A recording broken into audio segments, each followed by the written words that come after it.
This is a video for those of you that have never thrown on the wheel before. Now with this intro, there are lots of things that I'm going to do in it that are what work well for me as a thrower and what work well for lots of students. Does not mean it's the only way or the right way. There are thousands of ways to throw and do these multiple steps. What works best for you is what works best for you. If it works, go with it. I'll show you kind of some different variations, but I'll show you what works well for me and we'll kind of move from there. Kind of starting kit, what you want to make sure that you have. Good sized thing of water. I'm going to be constantly using water, making sure that my clay is moist throughout the process.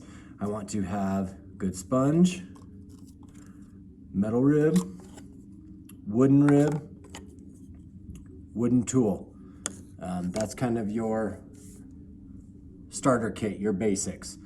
Starting out, wheel head, couple safety issues. If you have a wheel head that doesn't have any pegs on it, I'm gonna throw my clay directly onto this head. If I have one that has pegs on it, I need to make sure that I'm putting down a bat board because that is a wheel that is made for a bat board. That's why those pegs are there. If you forget about it or don't notice it, that's a great way if it has those pegs as that wheel's spinning to catch on your wrist. It'll cut you up pretty good, so just be aware of that. Starting out, making sure that your wheel head is clean. With my sponge, I'm just doing a little bit of water. Start from the middle, work my way back in. Now, it's okay to have a little bit of moisture on the wheel head, but I don't want a ton, so if by chance you put on too much water, just use the back of your hand and kind of clean it out a little bit. Then I'm gonna start out. Starting out, clay. I would suggest using about 1.5 pounds to 2 pounds of clay. That's a good amount. That's not this little itty bitty thing that can be hard to throw with, but it's also not an overwhelming amount. It's a good starting point for you. This is clay that's already been prepped. It's been wedged. I blocked it, and then I made it into a sphere. I like starting out with a sphere shape. Does not mean that you have to. You can start out with, some students like starting out with a cylinder or a cone shape. I find that sphere works the best for me, so give different ones a whirl. I'm gonna start out by, I'm just putting the clay on there. I always give it 2 good hard taps after I put it on there. My first step in this process is I need to get this clay attached to the wheel head. If I just try to throw right now and I put any kind of pressure one way or the other, that clay is gonna flip right off. So I'm going to be adding water to my hands, and kind of as you're watching throughout the process, make note of how much water I'm putting on and how often. I don't want to oversaturate it because your clay will get too soft, too wet. It makes it very difficult to throw with. You can put too much water on clay, it turns into mush. But I also don't want my hands sticking. Once I kind of get to the throwing process, once I start getting a good slip on my hands, I can start using this slip to keep my hands from sticking as opposed to continually adding water. So starting out, I want to get this connected to the wheel head. To do that, I'm going to create a skirt, a flare on the sides of the clay onto this wheel head. I'm going to use the sides of my hands, pressing down on the edge, applying pressure now. Good way is to do a little dove, and I'm going to use those side of the clay, push it down. So as it's spinning, I'm pushing that down. Now what I'm looking for is I want a good connection. You can see areas where it's fully connected, areas where it's not. I want to make sure I'm connected all the way around. So that's my good skirt. Now if I'm pressing the clay off when I apply pressure one way or the other, I'm pressing too hard. It's a pressure issue, not a connection issue. So steps that we're going to go through. There's an acronym I want you to get in your head and remember. In the throwing room, this is written on the wall on the top of the hands. COPS, C-O-P-S. I'm going to center, open, pull, then shape. Centering begins with the process I'm going to show you next. Centering can be the most difficult and frustrating thing. Some students get it like that. Don't get frustrated by that. It comes easy to some. It takes a lot of work for others. It's probably the hardest thing in this whole process, but it's also the most important. If I don't have my piece truly centered on the wheel, it's going to mess me up in later steps in those other stages. So I want to make sure I spend time and I get proficient at centering, that I can center my clay. To start with my centering, Couple things I'm going to do. First is I want to imagine that with my right hand, my dominant hand, that I have a metal rod going straight through my hand. I don't want my hand to move one way or the other. I want to lock it into place. So I'm locking this into place. Arm on my thigh, clay center of my body, and I'm applying pressure here, almost in a diagonal direction. So I'm not straight up on it. I'm not coming from a side. I've got a little bit of an angle. So I'm locked in right here. First thing that I'm going to do is stretch out my clay, work it a little bit. It's a process that's referred to as coning up and coning down. Starting phase of this is, remember we used this part of our hand to create that skirt. I'm going to do it from the outside and just work up with my clay. I've still got this arm locked in and I'm still using that band. Clay's going to go where you allow it to go. So if I squeeze in, it can go down, or wants to try to go down, but it can't because the wheel head's there. So it's going to go up. Now I want to cone this clay back down. I'm going to use the heel of my left hand. I'm going to press forward and back to where I believe the center of the wheel head is. So I'm forward and back towards the middle. You almost get a mushroom effect.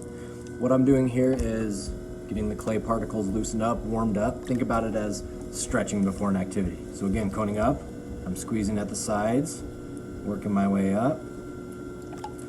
Coning down, I'm going to press forward, back to the middle. Now, once you get a little better at pressure and where your hand should be, your clay is going to be pretty centered just after this process. But typically, especially when you're first starting out, I'm not going to do this process to just to get centered. I'm doing it just to warm up my clay. From here, then I'm going to do that pressure we talked about with the metal rod going through. I'm locking this in right here. With my other hand, with my left hand, I'm going to use that heel again like I did on coning down. And I'm going to apply pressure almost at the top right here, using my thumb to keep this clay from going up. And I'm just applying pressure to where I think center is. Now the key and what you should be looking for is when the wheel's spinning, it almost gives the vision that it's not spinning at all. That's truly centered. Good way to tell that by feel is when my hands are on it. If I'm wobbling like this, or if my hands are moving a bunch, my clay's not centered. If my hands are on it, and I've got no movement, that tells me I'm centered. Once I feel like I'm there, I'm gonna lightly release. If I do that too quickly or too hard, it can throw that piece off center. So once I've got center down, I'm good. And the shape I'm kind of looking for, or the form, is this gumdrop shape. If I'm way too mountained, I need to bring it down a little bit. If I'm way too plateaued out, I want to bring it back in more of a cone shape. Or I'm sorry, more of a gumdrop shape. Our next process is opening. This is how I'm going to create the depth to my piece. Now, to open, I think pistol, I'm going to use the tip of my finger, hold it center of my body, arms on my legs for support. This hand can either be on bottom, sometimes if the clay's a little tough, we'll use it on top of the hand to apply pressure. But what I'm going to do is I'm going to just drop down into it. I want to create a funnel in that clay. I'm not going into it, I'm just dropping down. Now, some students like to go in with thumbs, some go in with fingers. There's a lot of different ways to do it. I prefer this kind of pistol method where I'm using the tip of my finger and I'm just slowly dropping that finger down. As I get it open a little bit, I want to make sure that I'm adding a little bit of water to the inside because I've got dry clay there. And I'm going to keep dropping down, creating that funnel till I'm about 1/2 inch to 3/4 inch to the wheel head. Now, the more you do this, the better you'll get a feel on what is that depth. So I feel like I'm at that depth. So now I'm going to flip my hands over and I'm going to go at the bottom of that piece where I just opened, and I'm going to open this piece out to the 3 o'clock position. So imagining if this wheel was a clock, 12, 1, 2, 3. I'm going to just slide it across the base to the 3 o'clock position. This is going to open the base of my piece out. I'm not pressing down anymore, I'm just opening it down.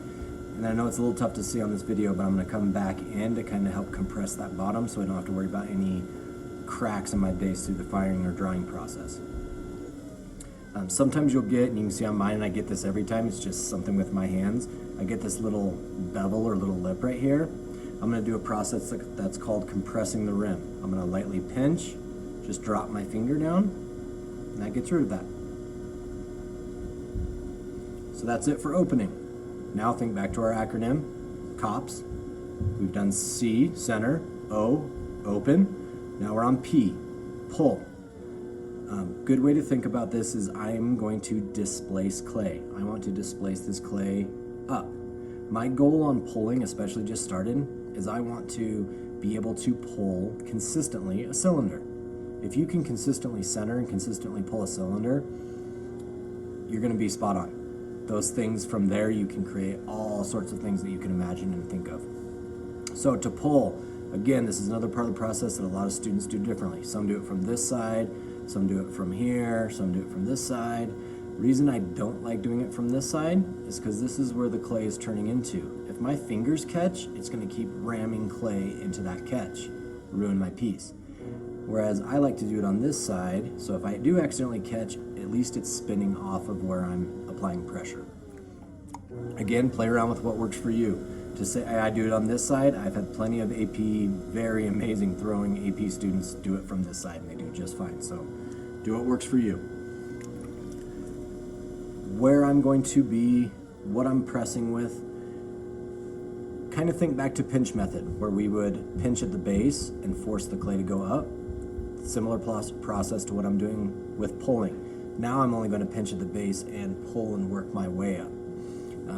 Different fingers. Some students use just single fingers, some use two, some like to use a sponge on the outside as they pull. Kind of up to you, play around with different things. For me, I actually use my middle two fingers and my knuckle, kind of right here, that I pull. So I'm grasping the clay, pulling up. As I'm pulling, couple things. I want to pull to where I think the center of the wheel is. Typically, it's a trick on your brain that'll make you pull a cylinder. As I get close to the rim, I'm gonna release pressure, and then I'm gonna do that compressing the rim again. Reason I release pressure as I get close to the rim is if I pull all the way through the rim, wherever the wheel's spinning on that pull, it's gonna cause my piece to start being uneven. Reason I compress the rim is one, if I get that little bevel again, but it also helps keep your rim even and keeps it from splitting. Because after every pull, I can get thinner at the rim and that can force it to split on me. So I'm gonna go back in and I'm gonna pull again. Again, I'm adding water to my hands. I wanna make sure I have moisture inside, outside, top to bottom. And I'm going back in trying to get a lot of that clay at the base. And I'm trying to pull up. Now a good kind of practice or something to get better at throwing is just with a given amount of clay, say 1.5 pounds of clay, I'm gonna see how tall of a cylinder I can pull. Depending on what clay you're using, certain clays are gonna pull higher than others. They have more elasticity. There's a limit to clay. You can only pull certain clays so high and get it so thin. It's good to know your limit with your clay, and there's kind of only one way to figure that out is you go until it breaks. So that works. Sometimes it's a good exercise. If you start to, and this is pretty natural, your piece, I'm trying to throw a cylinder, but my piece starts to flare out, all I'm gonna do is what's referred to as collaring it in. So from the outside, I'm just gonna gently collar that clay back in. So I'm gonna do one more pull here. Again, adding moisture so I don't stick. I wanna get a little more to that base.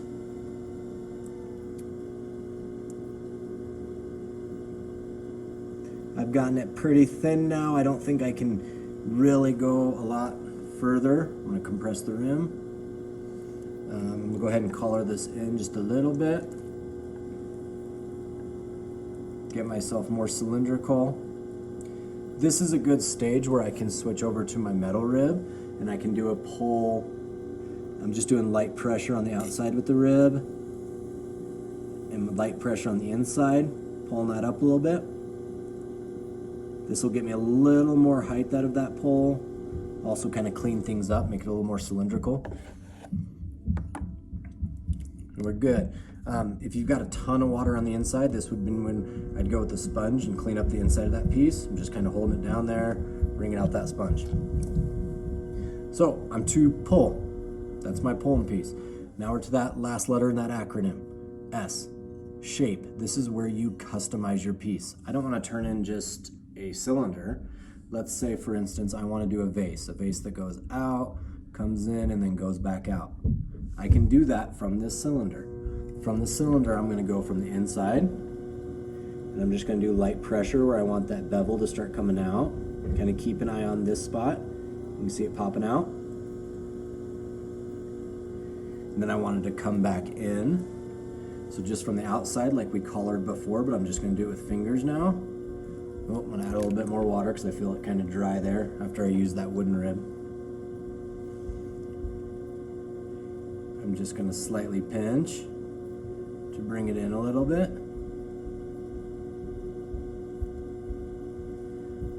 And then I can flare out my top a little bit, the rim. I'm going to do kind of one of these with both of my fingers. So I'm just doing it light to bring that. I think I'll bevel out that belly a little bit. Then I can come in, this is where your wooden tool comes into play.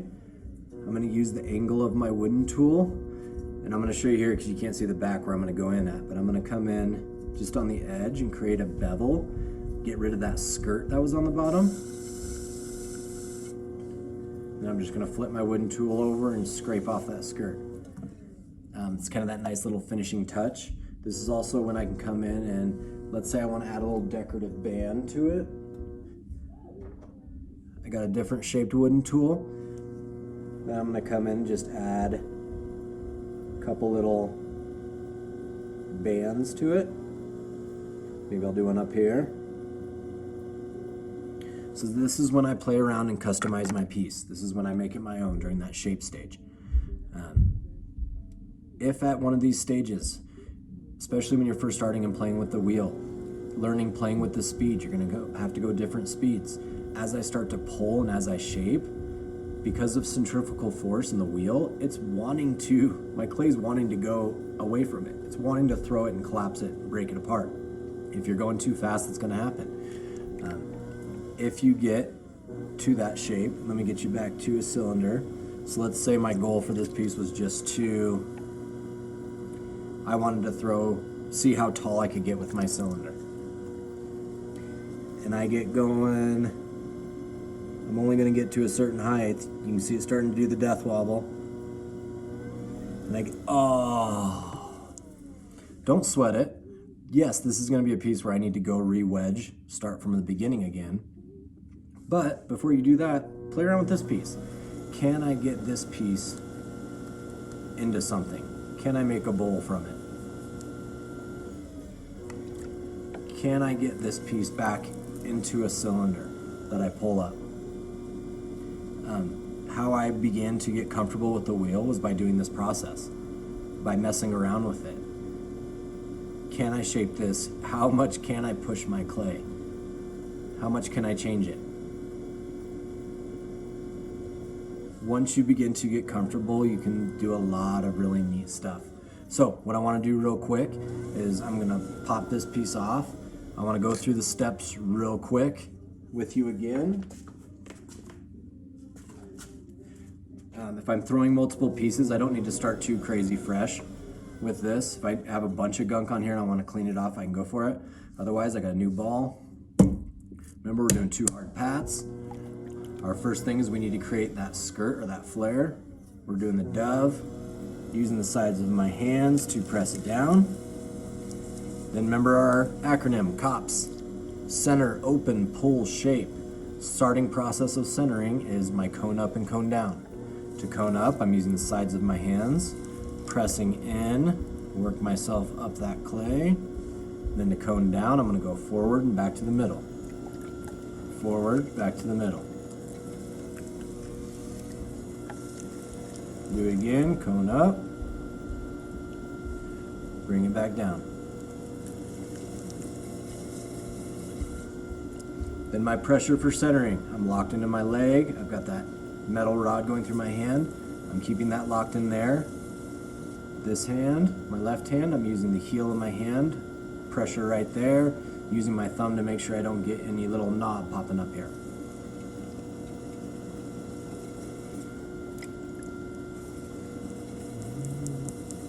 All right, move on to open. I'm doing the pistol. I'm using the front of my hand, center of my body, using my legs for support. I'm just dropping it down.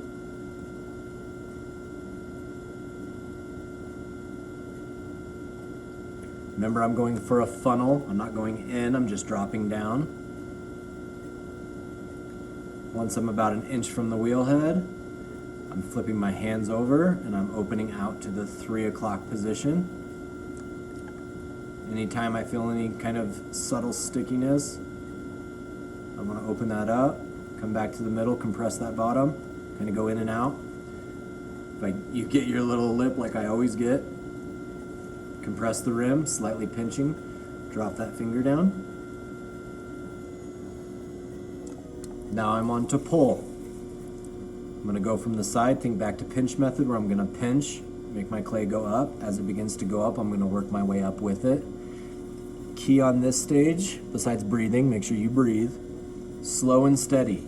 If I get swirls in my pull, that means I'm pulling too fast. At this stage, I slow my wheel down a little bit.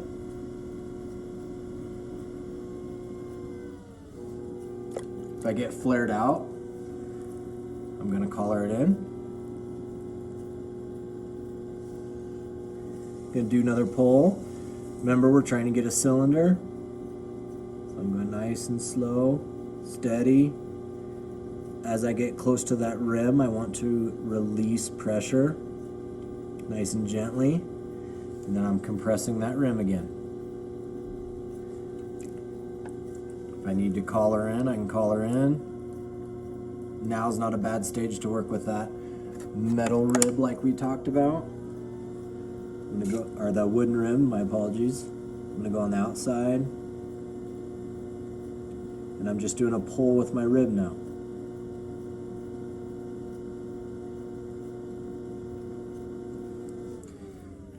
Then my last stage is I'm going to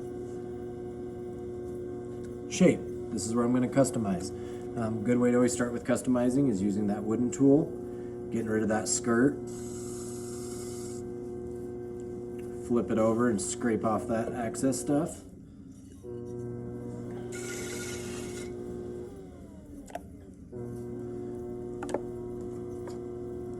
This is now the stage that I can play around with different shapes and how I want this piece to be.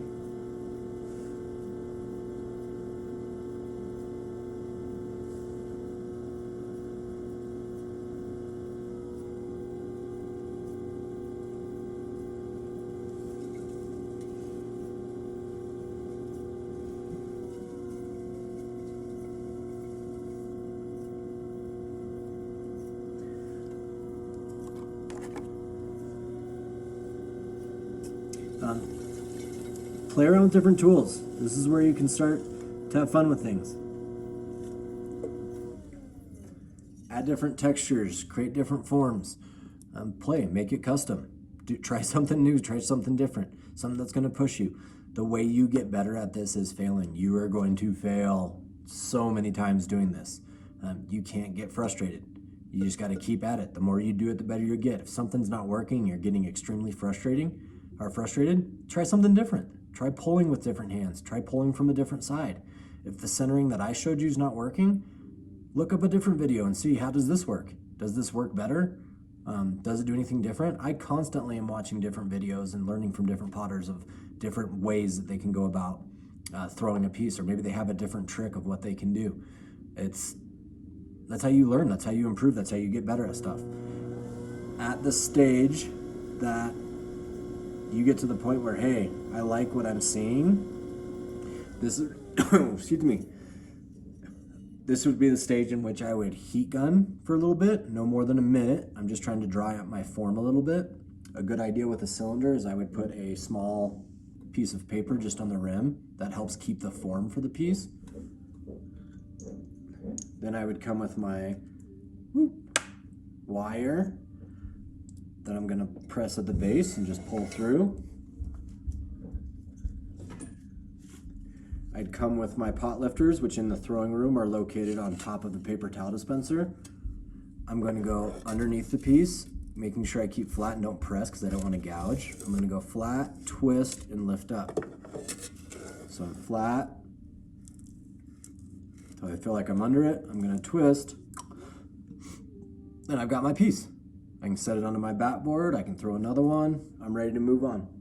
So rewatch different steps that you need. Again, my way is not the only way, nor is it the right way. It's what works well for me.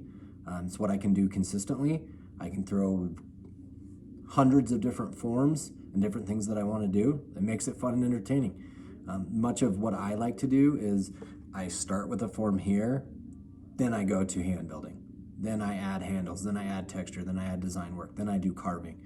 I very much enjoy that stage of it. And I learned that stage of it first, just like all of you have, which helped me from getting frustrated at this stage. So, hope you enjoyed it. Hope you learned some things. Go back if you need anything more. Talk to you later.